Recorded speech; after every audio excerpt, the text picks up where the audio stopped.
Hello friends, this is Yes sir and I welcome you all to our beautiful channel Yes Sir's Charismatic Chemistry। तो जैसे कि मैंने आप सबको already बताया था कि हम बात करने वाले हैं थर्मोडायनामिक्स के एक बहुत ही इंपॉर्टेंट कंसेप्ट पे।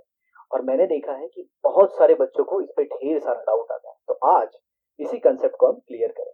ठीक है, तो जो कंसेप्ट है उसका नाम है रिवर्सिबल एंड इरिवर्सिबल प्रोसेस। ठीक है, तो मैं यहाँ पे नाम लिख लेता हूँ, रिवर्सिबल प्रोसेस,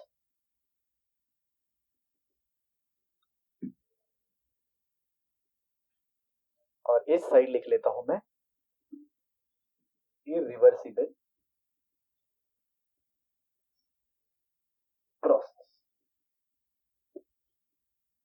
अब देखिए, जैसे ही स्टूडेंट ये देखते हैं कि यहाँ पे रिवर्सिबल शब्द आया तो उनके दिमाग में तुरंत आ जाता है कि ऐसी कोई भी चीज जिसे हम एक पर्टिकुलर स्टेज से दूसरी स्टेज की तरफ लेके जाए और वो फिर रिवर्स हो सके। तो चलिए, इसके लिए मैं आपको थर्मोडायनामिक्स का ही एक एग्जाम्पल देता हूँ। ठीक है, जैसे ही मैं वापस बोलता हूँ, जैसे ही रिवर्सिबल प्रोसेस ध्यान में आता है हमारे दिमाग में तुरंत रिवर्स शब्द आ जाता है। तो उसके लिए हम एक एग्जाम्पल ले लेते हैं और उससे फिर समझने की कोशिश करते हैं। ठीक है, मान लीजिए मेरे पास है एक पिस्टन। पहले हम समझने की कोशिश करते हैं। ये पिस्टन, ये सिलेंडर हुआ। अब सिलेंडर पे मैं लेता हूं ये पिस्टन। ठीक है, और ये पिस्टन के अंदर है गैस, मतलब इसके अंदर गैस भरी। ओ यहाँ पे तो लीकेज दिख रहा है, तो इस लीकेज को बंद करना होगा, वरना कोई कमेंट में लिख देगा कि अरे सर गैस तो लीक हो गई। ओके, तो अब ये पिस्टन है, इस पिस्टन के ऊपर मैंने रखा है 1 kg का वेट। ठीक है, ये क्या है? जी हाँ, इसे आप मान लीजिए ये है 1 kg आयरन ब्लॉक। ठीक है, 1 kg आयरन ब्लॉक है। तो अब मैं आपको बताना चाहूंगा, यहाँ पे हमने ऐसा माना है कि ये देखिए, ये जो सिलेंडर है, ये सिलेंडर है, ये सिलेंडर, इसके अंदर गैस है, और ये पिस्टन जो है, ये पिस्टन है, ये। ठीक है, आई आई होप आपको पिस्टन के बारे में आइडिया होगा। जिन लोगों को पिस्टन के बारे में नहीं पता है, तो आप होली खेले रहेंगे और आपने देखा होगा कि जब भी हम होली खेलते हैं तो there is like holder with the help of which we just like suck the water inside, and जब हमको उसको किसी के ऊपर ऐसे उड़ाना होता है तो देन वी पुश। तो वो जिससे आप सक करते हो या फिर जिसे ऊपर की तरफ लिफ्ट करते हो और फिर प्रेस करते हो अंदर की तरफ, वो जो पार्ट है वो हो गया पिस्टन। और जो अपनी ट्यूब है और जो पिचकारी है, उसका जो आउटर जो सरफेस है, जो सिलेंडर की तरह है, उसे आप मान लीजिए ये सिलेंडर है। ठीक है, अब यहाँ पे जो सबसे इंपॉर्टेंट चीज है समझने वाली, वो ये है कि यहाँ पे मैं मान के चल रहा हूं कि जो पिस्टन का वेट है, weight of piston plus atmospheric pressure, जिसे मैं कुछ ऐसे दिखा देता हूं एक्सटर्नल प्रेशर से। ये देखिए, यहाँ पे ये एक्सटर्नल प्रेशर कुछ लग रहा होगा। ठीक है, weight of piston plus P external plus iron block. अब यहाँ पे एक्सटर्नल प्रेशर कुछ और नहीं, अपना एटमॉस्फेरिक प्रेशर ही है। ठीक है, अब ये तीनों चीजें मिला के इसे हम कहेंगे पी एक्सटर्नल। ये एक्सटर्नल प्रेशर है, मतलब ये ऊपर की तरफ से जो प्रेशर लग रहा है, और यहाँ पे एक और प्रेशर काम कर रहा है, और ये है इंटरनल प्रेशर। ये क्या है? इंटरनल प्रेशर, मतलब दिस इज पी इंटरनल। और ये इंटरनल प्रेशर किसका है? ऑब्वियसली गैस का। और इससे हम समझने वाले हैं कि रिवर्सिबल प्रोसेस क्या होता है और री रिवर्सिबल प्रोसेस क्या होता है। मैंने स्टूडेंट को मान लीजिए ऐसे बोला कि हमें कराना है इसका क्या, रिवर्सिबल प्रोसेस। तो बच्चे बोलते हैं सर एकदम सिंपल है, आप इस पिस्टन को उठा लीजिए। चलिए मान लीजिए इस 1 kg के वेट को मैंने यहाँ से उठा लिया, लिफ्ट कर लिया, तो होगा क्या? ये जो टोटल पी एक्सटर्नल है, जी हाँ, ये जो आप देख रहे हैं उसमें से ये जो आयरन ब्लॉक है 1 kg, ये कम हो जाएगा। तो सिंपल सी बात है, जो अंदर का प्रेशर है वो ज्यादा हो जाएगा। ज्यादा हो जाएगा मतलब ऊपर के कंपेयर में पहले दोनों इक्वल थे, जैसे ही आपने वेट हटाया हुआ क्या, ऊपर का प्रेशर कम हो गया, तो अब पिस्टन किधर जाएगा? ऊपर। तो मान लीजिए यहाँ पे आ गया पिस्टन की ये फाइनल पोजीशन। चलिए मैं दोनों को ऑलमोस्ट एक ही साइज का बनाता हूं जिससे समझने में कोई तकलीफ ना हो सके। अब मान लीजिए पिस्टन आ गया कुछ यहाँ पर, ये पिस्टन की हो गई फाइनल पोजीशन। ठीक है, और ये अपना गैस, ये हो गया क्या? गैस। सर गैस पार्टिकल पहले के कंपेयर में ज्यादा लग रहा है, अरे समझ जाओ ना। तो ये हो गया गैस, और पिस्टन आके अब यहाँ पे रुक गया, और ये सब चीजें तो आप जान ही गए हो, तो इसको हटा देते हैं। ठीक है, अब देखिए, तो अब मैंने बच्चों को बोला कि मैं इस प्रोसेस को रिवर्स करना चाहता हूँ, तो उन्होंने क्या बोला, सर सिंपली अब 1 kg का वेट वापस रख दीजिए। देखिए मैंने सबसे पहले क्या किया, मैं उसे रिपीट कर देता हूँ। मैंने सबसे पहले ये एक पिस्टन लिया था, ये एक पिस्टन लिया था, उसको उसको मैंने रख दिया एक सिलेंडर में जिसमें गैस फिट थी। तो ये आप ऐसे कह सकते हैं, a cylinder fitted with a piston enclosing what, gas, ऐसे। और फिर इस 1 kg के वेट को उठा दिया, तो ये पिस्टन की फाइनल पोजीशन हो गई। अब जैसे ही मैं इस वेट को वापस रखता हूँ, किसको, 1 kg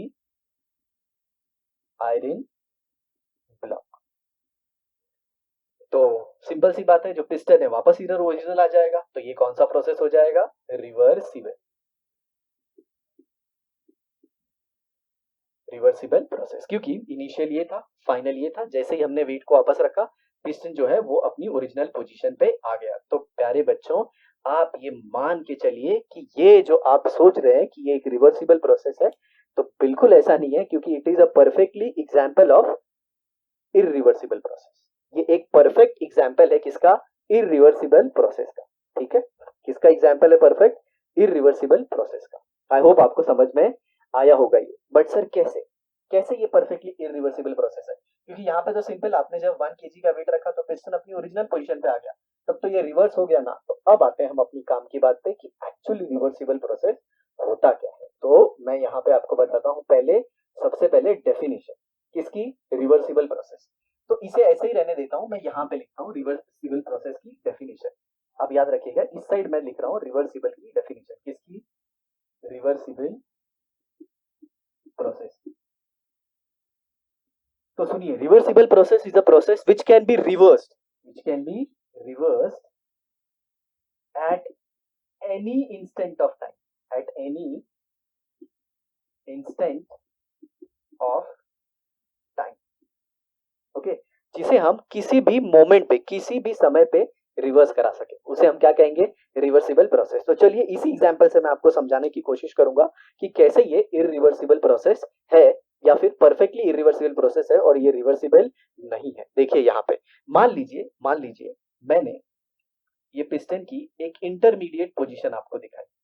जब मैंने ये पिस्टन के ऊपर से इस वेट को हटाया था, तो सिंपल सी बात है, ये जो पिस्टन है जो दिख रहा है आपको, ये धीरे धीरे ऊपर जा रहा होगा, ये धीरे धीरे क्या हो रहा होगा, ऊपर जा रहा होगा। मान लीजिए ये पिस्टन अभी पहुंचा है यहाँ पे, यहाँ पे, यहाँ पे, ठीक है, और ये मूव कर रहा है। ध्यान से सुनिएगा, पिस्टन मूव कर रहा है, मेरी बातों को अपने जहन में डालिए अच्छे से। ये पिस्टन मूव कर रहा है, मतलब सिंपल सी बात है, पिस्टन ऐसे धीरे धीरे धीरे धीरे धीरे धीरे ऐसे क्या हो रहा है, ऊपर जा रहा है, और अभी तक ये अपनी फाइनल पोजीशन पे नहीं पहुंचा है, जो कि ये है।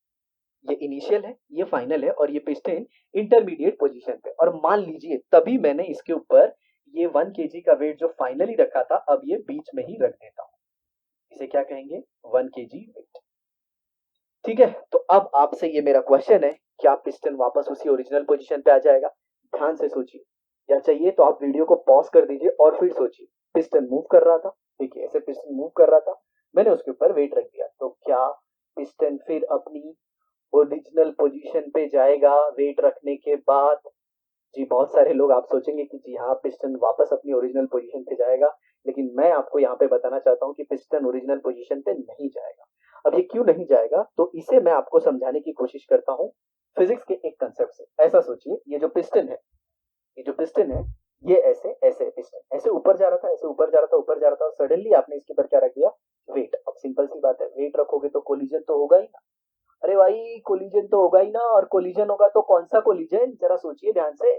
जी हाँ, ये कोलिजन होगा perfectly in elastic collision, elastic नहीं, इन इलास्टिक कोलिजन। अब ये इन इलास्टिक कोलिजन की क्या खासियत है, तो पहले मैं आपको बताना चाहूंगा थोड़ा शॉर्ट में, इलास्टिक कोलिजन क्या होता है। एक ऐसा कोलिजन जिसमें मोमेंटम और एनर्जी दोनों कंजर्व होती है, कंजर्व। आई होप आपको कंजर्व शब्द का मतलब समझता होगा, मतलब वो लॉस नहीं होती, वो कोलिजन की पहले जितनी थी बात भी उतनी ही रहेगी। क्या, मोमेंटम एंड एनर्जी। मैं वापस आपको बताता हूँ, मोमेंटम को हम रिप्रेजेंट करते हैं mass into velocity, mass into velocity, और एनर्जी तो लेकिन लेकिन क्या हमारा कोलिजन परफेक्टली इलास्टिक हुआ? नहीं, हमारा कोलिजन कैसा हुआ? इनइलास्टिक। इनइलास्टिक कोलिजन की मैं आपको एक स्पेशलिटी बताता हूँ कि जैसे ही ये वेट इस पिस्टन पे आएगा, दोनों बॉडी रिस्ट्रिक्ट कर जाएंगी। रिस्ट्रिक्ट कर जाएंगी मतलब एक दूसरे को चिपक जाएंगी और एक ही साथ नीचे जाएंगे, एक ही साथ नीचे जाएंगे। और एक सबसे बड़ी खासियत है इनइलास्टिक कोलिजन की कि इसमें एनर्जी का लॉस होता है। मोमेंटम तो कंजर्व रहता है लेकिन एनर्जी का लॉस होता है किसमें? इनइलास्टिक कोलिजन में। आप मेरी इस बात को मान के चलिए। और जैसे ही एनर्जी का लॉस होगा, क्या प्यारे बच्चों आपको लगता है कि ये जो पिस्टन है अपनी ओरिजिनल पोजीशन पे आएगा? जी नहीं, जी नहीं। तो फिर तो कैसे हुआ ये रिवर्सिबल प्रोसेस? सर लेकिन आपने तो यहाँ पे वेट रखा तो सर यहाँ से तो यहाँ आ गया ना सर। तो सर ये परफेक्टली रिवर्सिबल हुआ ना सर, आपने ये रिवर्सिबल क्यों बोला? तो मैंने आपको बोला ना, रिवर्सिबल की डेफिनेशन क्या होती है? रिवर्सिबल की डेफिनेशन होती है जिसमें जिसमें प्रोसेस को हम रिवर्स कर पाए किसी भी इंस्टेंट। ओके, ऑब्वियसली स्वेटिंग हो रहा है, थोड़ा नॉइस को अच्छा रखने के लिए मैं ऐसा सोच रहा हूँ कि आप ये समझ सकते हैं ये प्रॉब्लम क्यों है, तो ध्यान से सुनिएगा। तो रिवर्सिबल प्रोसेस वो होता है जिसे हम किसी भी मोमेंट पे रिवर्स कर सके, किसी भी मोमेंट पे। इसीलिए मैंने आपको एक इंटरमीडिएट सिचुएशन दी थी जिसमें पिस्टन अभी मूव भी कर रहा था और आपने वेट रख दिया। तो सिंपल सी बात है, इन इलास्टिक कोलिजन हुआ, एनर्जी का लॉस हुआ और पिस्टन जहां पे होना चाहिए था उससे थोड़ा सा नीचे आ गया। तो क्या करें?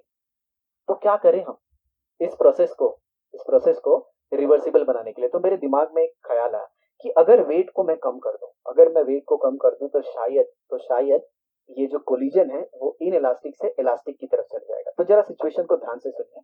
अब मैंने इस वेट को दो पार्ट में डिवाइड कर दिया।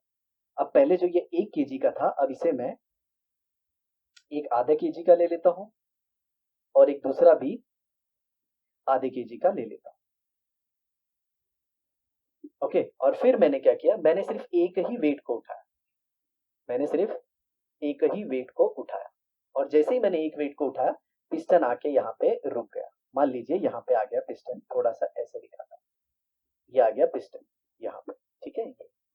और इस पे ये वेट एक अभी भी बचा हुआ है। तो ये कौन सी पोजीशन थी? जी हाँ, आधा kg का वेट उठाने का। अब देखिए, ये उसकी इनिशियल पोजीशन थी और ये अब उसकी फाइनल पोजीशन है। हालांकि कंप्लीट फाइनल हम नहीं बोल सकते क्योंकि फाइनल हम तब मानते हैं जब पूरा 1 kg का वेट उठा देते हैं, लेकिन यहाँ पे तो हमने सिर्फ कौन सा उठाया? आधा kg का। अब देखिए, अब यहाँ पे मान लीजिए कि ये इनिशियल था।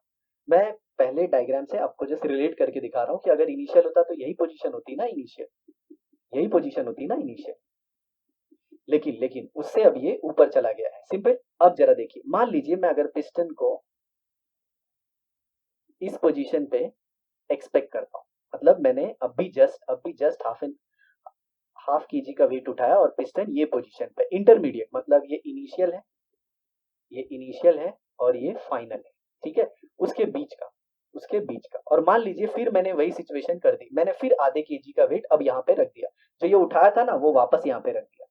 ऑब्वियसली ये जो नहीं उठाया था वो तो हो गई, मान लीजिए वापस रख दिया यहाँ पे वापस। तो क्या ये वापस ओरिजिनल पे आएगा? जी नहीं, अभी भी क्या होगा? कोलिजन परफेक्टली इनइलास्टिक होगा और पिस्टन अपनी ओरिजिनल पोजीशन पे नहीं आएगा। तो एक सिंपल सा फंडा हमने सीख लिया कि अगर हमको कोलिजन को इलास्टिक करवाना है तो वेट को बहुत कम करना होगा। वेट को क्या करना होगा? बहुत कम। और जब वेट को बहुत कम कर देंगे तो उससे क्या हो जाएगा? वेट को बहुत कम करने का मतलब क्या? उसको बहुत सारे पार्ट्स में डिवाइड करना है। अब ये नहीं कि 1 kg के वेट के बदले आप 1 ग्राम का या फिर 1 माइक्रोग्राम का ऐसा कुछ पार्टिकल रख दो। नहीं, हमारा जो वर्क है पूरे वर्क में हमको हमको जो ये प्रोसेस है इसको कैसे करवाना है? जी हाँ, रिवर्सिबली करवाना है। तो मैं क्या चाहता हूँ? रिवर्सिबली मतलब हर एक जो स्टेप पे ये प्रोसेस रिवर्स होना चाहिए, और हर एक स्टेप पे रिवर्स करने के लिए मुझे क्या करना होगा? कोई एक ऐसा वेट उठाना होगा और ऐसा वेट रखना होगा जिससे जिससे कोलिजन परफेक्टली इलास्टिक हो और एनर्जी का लॉस ना हो। तो सिंपल सा अब मैंने क्या किया, अब मैंने यहाँ से ये 1 kg के वेट को हटा दिया। ये पूरे 1 kg का जो कंसेप्ट था ये पूरे को ही मैंने क्या किया? यहाँ से हटा दिया। चलिए मैं इस पूरे को मिटा देता हूँ, ठीक है। अब मैं आपको बताता हूँ कि यहाँ पे अब मैंने किया कुछ अलग। देखिए क्या अलग किया मैंने। तो अब मैंने यहाँ पे पाइल ऑफ सैंड रख दिया, पाइल ऑफ सैंड ऐसे।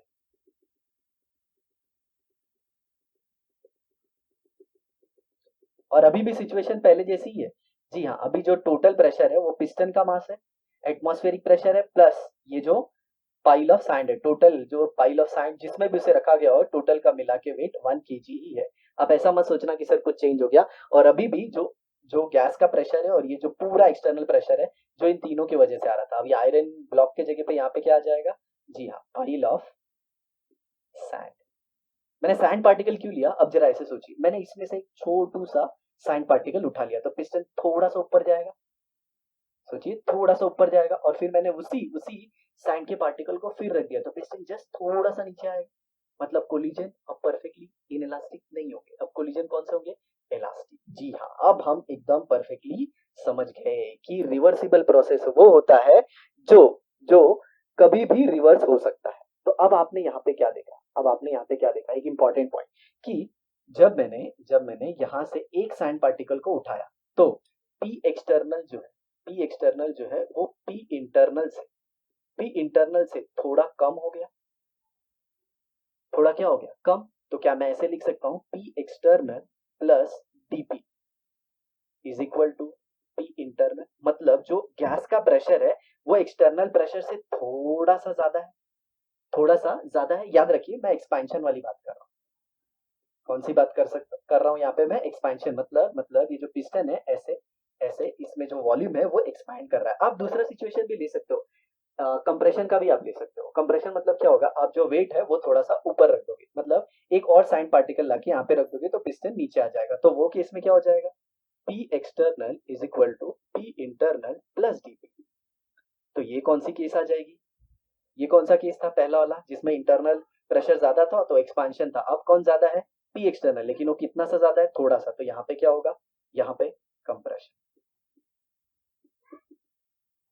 और हमें क्या करना है, रिवर्सिबल प्रोसेस, मतलब एक ऐसा प्रोसेस जिसमें हम किसी भी मोमेंट पे जस्ट पीछे वाले स्टेप पे आ सकते हैं, चाहे हम कंप्रेशन करा रहे हैं और चाहे हम एक्सपेंशन करा रहे हैं, तो जो भी कराएं उसमें जो पी एक्सटर्नल है और जो पी इंटरनल है, मतलब जो बाहर का प्रेशर है और जो गैस का प्रेशर है, दोनों में बहुत ही स्मॉल डिफरेंस होना चाहिए जो कि है डीपी। डीपी मतलब मैंने देखिए ऐड भी किया है और सब्ट्रैक्ट भी किया है, इसके पीछे रीजन क्या है, एडिशन और सब्ट्रैक्शन के पीछे कारण क्या है, तो एक सिंपल सा कारण है कि एडिशन और सब्ट्रैक्शन से मैं आपको ये बताना चाहता हूँ कि रिवर्सिबल प्रोसेस हम एक्सपेंशन में भी कर सकते हैं और कंप्रेशन में भी कर सकते हैं, लेकिन याद रखना रिवर्सिबल में आपने एक बहुत ही बारीक चीज पढ़ी, क्या, जिसे हम रिवर्स कर सके किसी भी मोमेंट पे, उसे हम क्या कहते हैं, रिवर्सिबल प्रोसेस। और भी मैं आपको इंपॉर्टेंट पॉइंट देता हूं रिवर्सिबल प्रोसेस के, और बगल में ही आप उसका ऑपोजिट कंसीडर करना इरिवर्सिबल के, इसके लिए इरिवर्सिबल। तो चलिए मैं लिखता हूं यहाँ पे राइट में,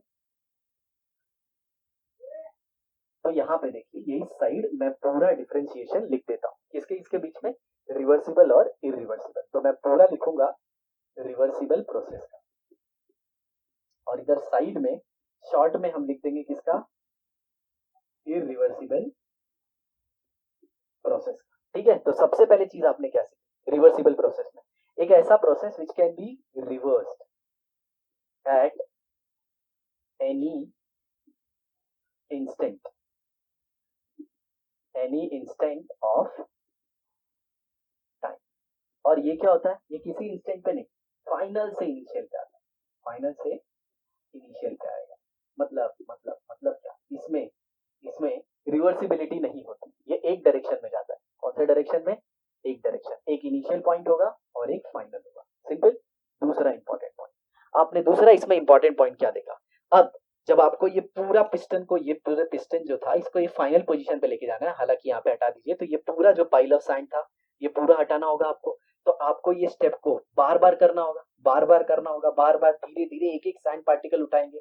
तो दूसरा पॉइंट आपने क्या देखा, this process is carried out, this process is carried out in large number of steps, large number of steps, बहुत ही ज्यादा नंबर ऑफ स्टेप लगेगी। आप खुद सोचिए पाइल ऑफ सैंड में, जो वहां पे पाइल रखा है सैंड का, उसमें कितने सारे पार्टिकल है, बहुत सारे पार्टिकल है, और जब बहुत सारे पार्टिकल को उठा के हमको ऐसे साइड में रखना है तो आप सोचिए, इमेजिन कीजिए कितने सारे स्टेप लगेंगे, इसीलिए लिखा है यहाँ पे carried out in large number of step, तो इसका ऑपोजिट यहाँ पे क्या हो जाएगा, simple, it is carried out in a single step, बहुत ही आसान है।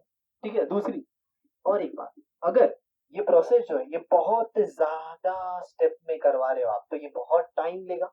और बहुत टाइम लेगा इसका मतलब क्या है, बहुत स्लो होगा, क्योंकि जो बहुत स्लो होता है वही ज्यादा टाइम लेता है। अरे सिंपल सी बात है ना यार, आपको आपको अगर एक पूरी टेक्स्ट बुक पढ़नी है, ओके, और मान लीजिए टेक्स्ट बुक में अगर 10 ही पेज है, तो दो तरह से प्रोसेस स्लो हो सकता है। या तो आप एक पेज को बड़े धीरे धीरे पढ़ रहे हो, बड़े धीरे धीरे, तो 10 पेज वाली टेक्स्ट बुक को भी खत्म करने के लिए आपको बहुत ज्यादा टाइम लग जाएगा। या फिर दूसरा ऐसा सिचुएशन ले लो कि आपकी पढ़ने की स्पीड तो अच्छी है, लेकिन टेक्स्ट बुक में जो पेजेस है वो बहुत ज्यादा, 5,000 पेजेस हो गए टेक्स्ट बुक में। तो आप सोचिए, आप पढ़ रहे हो फास्ट, लेकिन कितने ज्यादा स्टेप लग रहे हैं। तो इसमें बहुत ज्यादा स्टेप होने की वजह से हम इसे मानते हैं कि ये एक एक्सट्रीमली स्लो स्टेप है, एक्सट्रीमली स्लो। और इसी का यहाँ पे क्या लिख दोगे, opposite, it is a faster.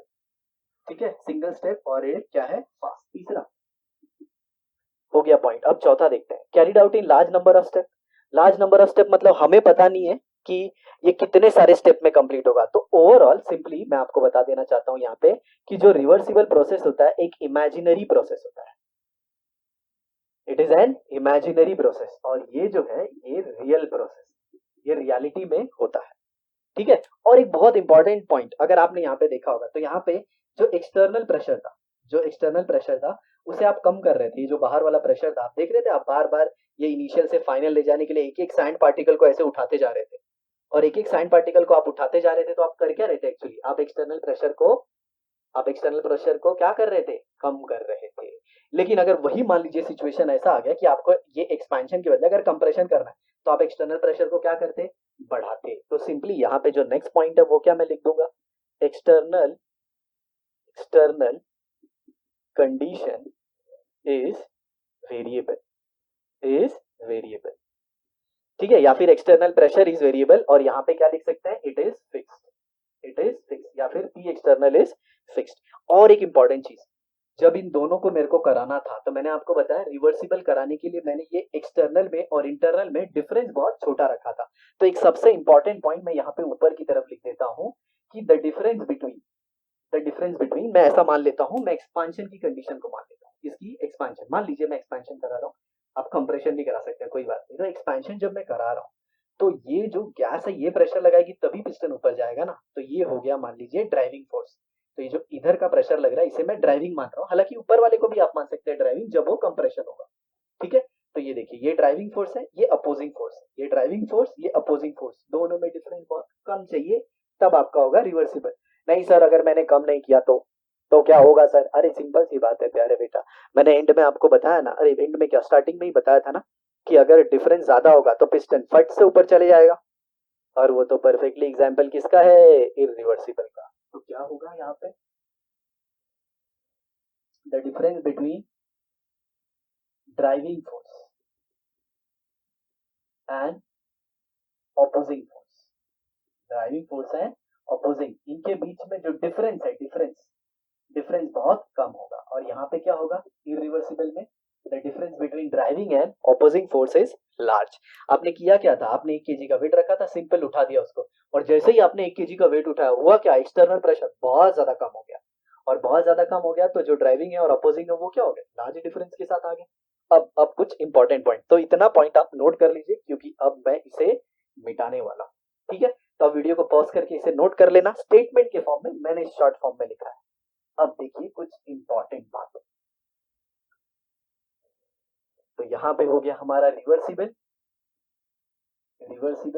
और यहाँ पे हो जाएगा इरिवर्सिबल। और एक इंपॉर्टेंट पॉइंट बताता हूँ, मेरे ख्याल से 5 या 6 पॉइंट हो गए थे, फिर भी मैं इसे छठा पॉइंट कंसीडर करता हूँ कि रिवर्सिबल में प्रोसेस में there should be thermodynamic equilibrium at each and every step. मतलब ये जो छोटू छोटू स्टेप आप कर रहे हैं ना, आप एक सैंड पार्टिकल को उठा रहे हैं, फिर दूसरे सैंड पार्टिकल को उठा रहे हैं, तो ये स्लो प्रोसेस आप कर रहे हैं, इसमें हर एक स्टेप के बाद थर्मोडायनामिक इक्विलिब्रियम आना चाहिए। क्या होना चाहिए, थर्मोडायनामिक इक्विलिब्रियम आना चाहिए। अब बहुत बड़ी चीज, थर्मोडायनामिक इक्विलिब्रियम क्या होता है, तो आप हमारी पिछली वाली वीडियो में जाके देख सकते हैं थर्मोडायनामिक इक्विलिब्रियम क्या होता है। अब जिन्होंने नहीं देखा है तो उन्हें मैं शॉर्ट में बता देता हूँ, थर्मोडायनामिक इक्विलिब्रियम मतलब वो जिस भी मोमेंट पे आप ऑब्जर्वेशन करते हो उसमें उसमें टेम्परेचर वॉल्यूम प्रेशर कांस्टेंट होना चाहिए। टेम्परेचर वॉल्यूम प्रेशर कांस्टेंट होना चाहिए, मतलब सिस्टम केमिकली भी इक्विलिब्रियम में होना चाहिए। मतलब अगर उसके अंदर कोई केमिकल रखा हुआ है तो उसमें चेंज नहीं होना चाहिए। और इन शॉर्ट अगर आपको समझना है तो मैं सिंपल सी बात बताऊं, जब भी पिस्टन का मोशन रुक जाएगा सारी चीजें क्या हो जानी चाहिए, constant. There should be thermodynamic equilibrium at each and every stage. मतलब उस टाइम पे जो वॉल्यूम है, जो टेम्परेचर है, जो प्रेशर है, वो तुरंत कांस्टेंट होना चाहिए, ठीक है। लेकिन यहाँ पे थर्मोडायनामिक इक्विलिब्रियम कब आता है, सिर्फ इनिशियल एंड फाइनल स्टेज। मतलब एक इनिशियल पे जब पिस्टन यहाँ पे था तब टेम्परेचर कांस्टेंट था, वॉल्यूम कांस्टेंट था, इसके अंदर नंबर ऑफ मोल सब कुछ कांस्टेंट था। और जैसे ही जब ये पिस्टन ऊपर जा रहा था तो देख रहे थे आप सब कुछ चेंज हो रहा था। मतलब वॉल्यूम तो ऑब्वियसली बढ़ रहा था, मैं एक्सपेंशन की बात कर रहा हूँ, वॉल्यूम बढ़ रहा था, टेम्परेचर में भी कुछ होगा, वो डिपेंड करता है कौन सा प्रोसेस। लेकिन जैसे ही फाइनल पे आया, अब वॉल्यूम इतना हो गया, मोल्स फिक्स हो गए, टेम्परेचर फिक्स हो गया, तो इनिशियल और फाइनल पे इरिवर्सिबल में फिक्स होता है। लेकिन रिवर्सिबल में हर एक स्टेज पे जैसे ही एक सैंड पार्टिकल उठाया ना सब कुछ कांस्टेंट, ठीक है। अब एक important point 7, PV is equal to nRT। PV is equal to nRT is applicable at each step। हर एक स्टेप पे आपको PV is equal to nRT मिलेगा, इक्वल होगा रिवर्सिबल प्रोसेस में। बट ये कहाँ पे होगा, सिर्फ और सिर्फ इनिशियल एंड फाइनल, सिर्फ और सिर्फ इनिशियल और फाइनल पे। तो आई होप आपको ये लास्ट वाला पॉइंट भी बहुत ही अच्छे से समझ में आ गया होगा। लेकिन ये जो पॉइंट है ये मैं आपको बता दूं, ये state board point of view से थोड़ा अलग है। थोड़ा क्या है, अलग। तो मैं आपके स्टेट बोर्ड के हिसाब से डेफिनेशन क्लियर कर देता हूँ। Reversible process is a process in which the difference between driving force and opposing force, आप ये भी ले सकते हो, ये ड्राइविंग फोर्स और ये opposing force should be infinitesimally small. एक ये वर्ड यूज किया होगा आपके टेक्स्ट बुक में, इनफाइनाइटेसिमली मतलब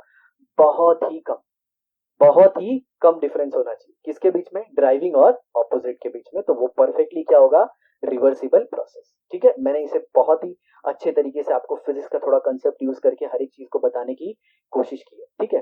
तो ये ऑलमोस्ट था रिवर्सिबल और इरिवर्सिबल प्रोसेस। इसके बारे में हम और डिस्कशन करेंगे जब हम वर्क में आएंगे, ठीक है।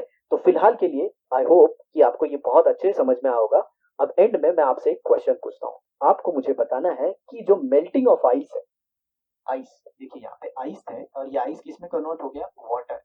और मान लीजिए मैंने वाटर को फिर आइस में कन्वर्ट किया है, वाटर को फिर आइस में कन्वर्ट किया है, तो ये कौन सा प्रोसेस है, क्या ये रिवर्सिबल प्रोसेस है या फिर इरिवर्सिबल प्रोसेस। तो ये है आपका क्वेश्चन, ठीक है। मतलब melting of ice and then freezing of ice, दोनों ये जो प्रोसेस है ये मैं करा रहा हूँ, ठीक है। तो आपको मुझे ये बताना है कि ये कौन सी कैटेगरी का प्रोसेस होगा, रिवर्सिबल होगा या फिर इरिवर्सिबल। या फिर क्वेश्चन को और आसान कर देता हूं मैं, आप एक ही स्टेप ले लीजिए, आइस का मेल्टिंग कर रहे हैं तो वो वाटर बना रहा है, लिक्विड, नो डाउट ये भी वाटर ही है, लेकिन ये सॉलिड स्टेट में है और ये वाटर है लिक्विड स्टेट में है। तो आपको मुझे बताना है कि ये प्रोसेस के दौरान कौन सा टाइप का प्रोसेस होगा, मतलब रिवर्सिबल या फिर इरिवर्सिबल, ठीक है। आपको इसका आंसर देना है। तो जब आप इसका आंसर दे लेंगे तो आप मुझे ये भी बताने की कोशिश कीजिएगा। तो इसी क्वेश्चन के साथ आज का वीडियो मैं एंड करता हूँ। आई होप आपको बहुत ही अच्छे से समझा होगा।